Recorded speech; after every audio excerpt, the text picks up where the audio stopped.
Hey everybody!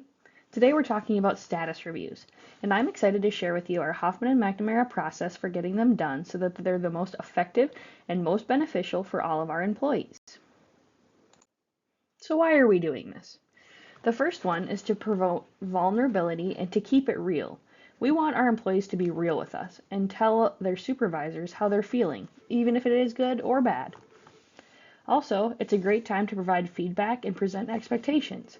We don't always feel like we have the time to talk about job performance or to bring up important questions we have as employees, so statuses make time for that. The third one is to support the trust and empowerment by promoting accountability. Statuses promote trust and accountability. Supervisors can hold people accountable if expectations are clear, and employees can be better trusted by supervisors if they're completing what is asked of them. The fourth one is to promote the following through the understanding of the relationship between you and your supervisor is a two-way street. We want to encourage strong relationship with supervisors and employees. Statuses give scheduled one-on-one time to create that relationship. The fifth one is to improve communication between you and your coworkers. On the same note as the last one, this will improve communication between employees and their supervisors, making it easy to have tough conversations when you have to. And the sixth one, they may be uncomfortable, but we're still here to continue to grow and improve our team. The most important thing to understand is that we do this to improve our team as a whole, and as well as improving the experience our workers have every day by making their voices heard.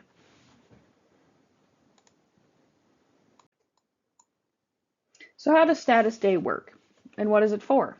We've heard your comments, and it's been historically difficult to complete these reviews, especially for people with many direct reports. We're trying to make this process smoother by giving you an easier and more effective way to complete the status reviews. So how does it work? The first part of this process is that the supervisor and the employee receive a blank status sheet for each worker on their accountability chart 1 week prior to Status Day 2. So you'll be given your sheet ahead of time, and at that point, we ask the supervisor and the employee to write down any initial thoughts on their sheet at that time, and spend the next 7 days writing down thoughts. That way you're not just trying to cram it all in the one day when you get the sheet. So you can spend time looking at it. On Status Day 1, the supervisor and the employee take time to revisit the whole process and the previous week and add their thoughts. Some statuses will take place on Status Day 1, which we'll go over the schedule in a minute. After that, on the morning of Status Day 2, the supervisor collaborates with others who work with their employee to gather more input to finalize their status sheet. Then, the supervisor delivers all statuses. After that, all statuses that are not conducted on Status Day 2 will be made up the following day to the best of our ability, and then paper copies are turned into the talent specialist. There has also been questions about an electronic form for easier completion, as well as other ways for supervisors to leave comments and include in all the employee reviews. And all of that is in the works, but we're taking this at one step at a time and starting this new system and going from there. So at this point, we will not have that system in place, but in the future, we will be working on it.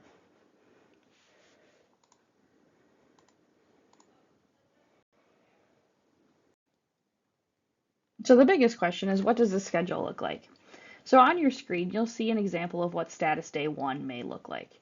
So this again is a reminder. Status Day 1 is for supervisors and employees to finalize their sheets, get to the point of what they're trying to put on the sheet so they can be confident the next day when they have their status reviews. However, some status reviews will need to be completed on Status Day 1 in the interest of time. So this is a sample example of what a schedule for Status Day 1 may look like. So on your screen now, finally, is the schedule for Status Day 2. So Status Day 2 will be used for most of the status reviews to get completed during this day, other than the ones we talked about on the last slide.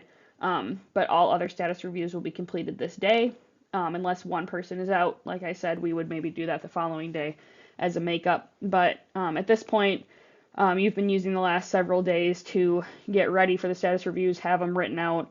So you would have time in the morning as supervisor to correct anything you want to add.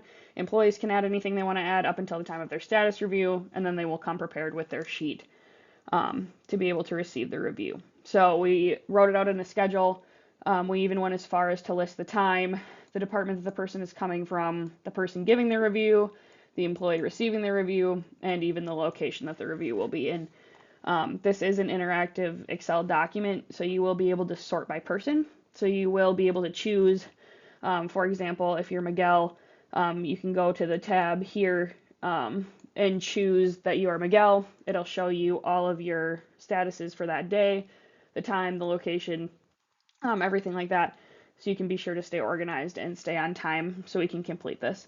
But yeah, so that's what we're going for, and we're going to see how it turns out, and hopefully it will be an effective way to get everybody their status reviews and make them better than they've ever been. So, thank you.